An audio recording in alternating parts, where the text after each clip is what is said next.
अमडिया कंपनीनी कितीही मनगळत कहाण्या बनवल्या तरी काही तथ्य नाही। जमीन व्यवहारासंबंधाने कुठलीही मुद्रांक शुल्क माफी देता येत नाही। उद्योग विभागाने आरटी पार्क करता अशी कुठलीही मुद्रांक माफीची योजना तयार केली नाही।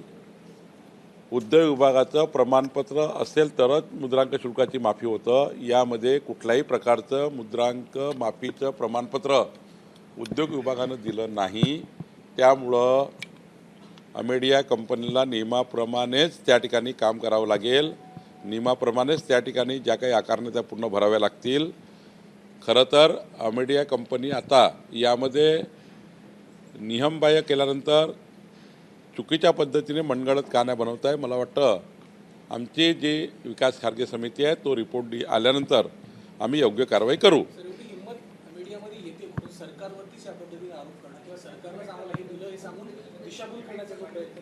आता याच्यामध्ये अटक झाली आहे जमीन व्यवहार करणाऱ्यांना।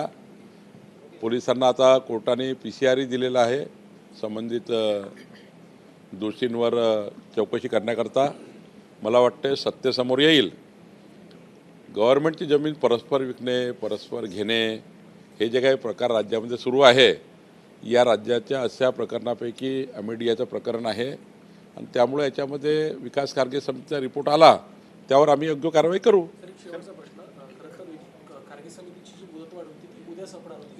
एक महिना मुदतवाढ दिली आहे कारण अमेडिया कंपनी व्यवहार करणारे घेणारे यांच्या वकिलांनी थोडा टाईम वाढवून मागितला। त्यांना नॅचरल जस्टिस द्यायचा होता।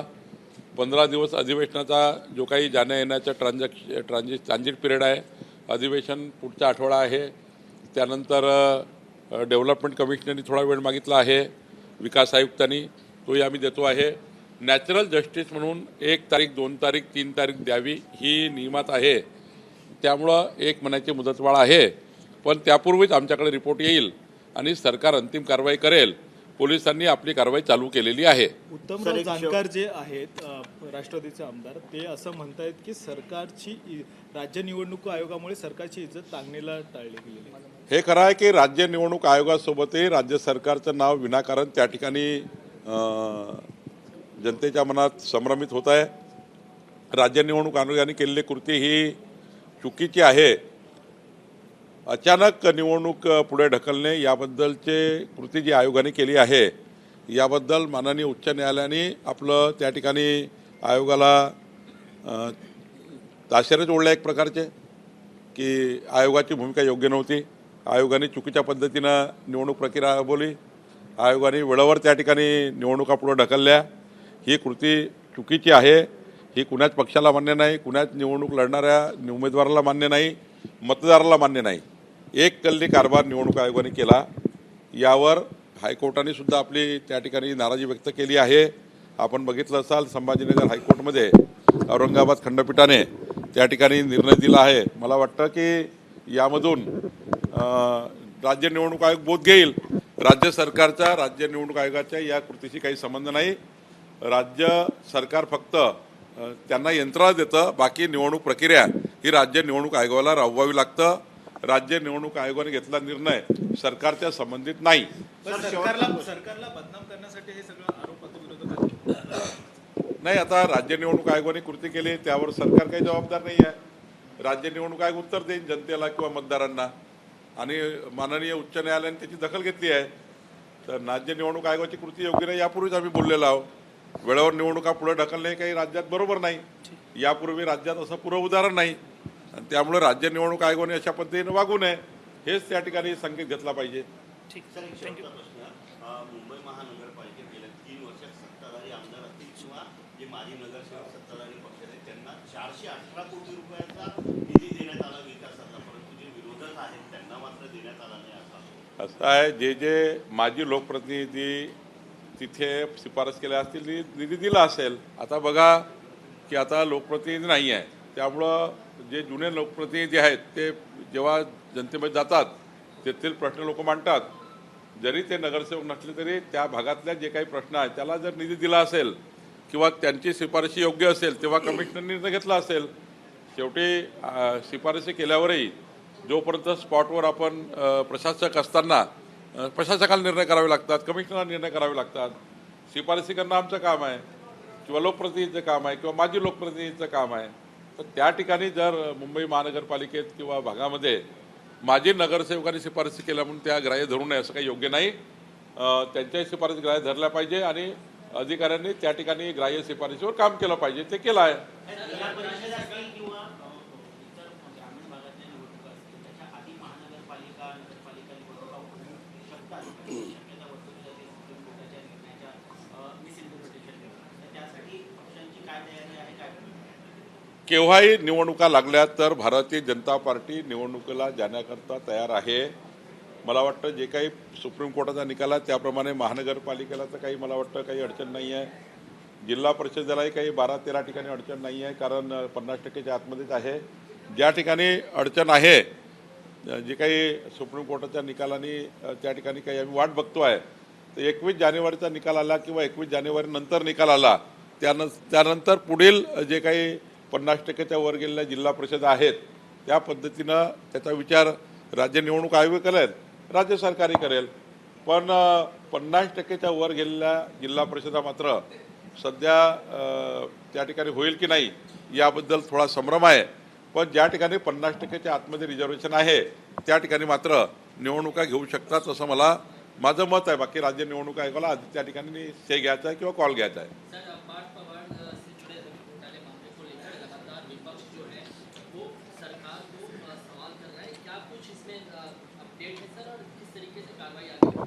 पार्थ पवार जी के अमेडिया केस के बारे में इसके पहले ही मैंने कहा कि हमने उसका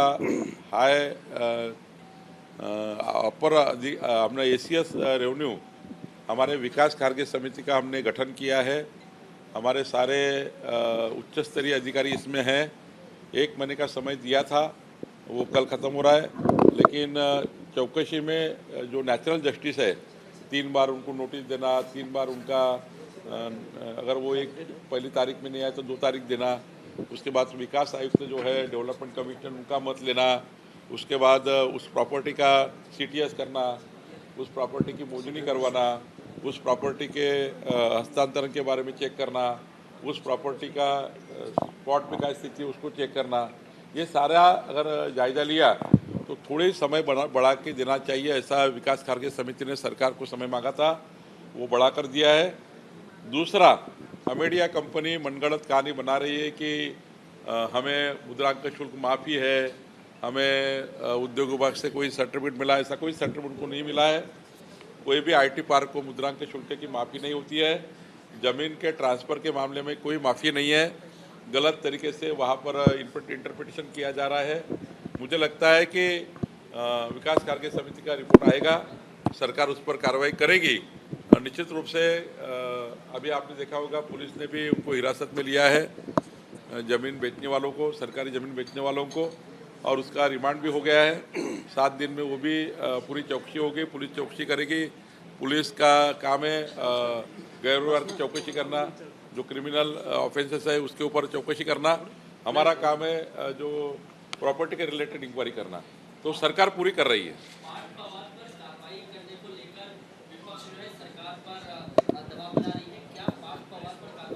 देखिए, मैंने बार बार कहा कि विकास कार्य समिति का रिपोर्ट आने के बाद सरकार उचित कार्रवाई करेगी, सरकार योग्य निर्णय लेगी. सरकार किसी को भी ना बख्शेगी, किसी को बख्शने का सवाल ही नहीं है.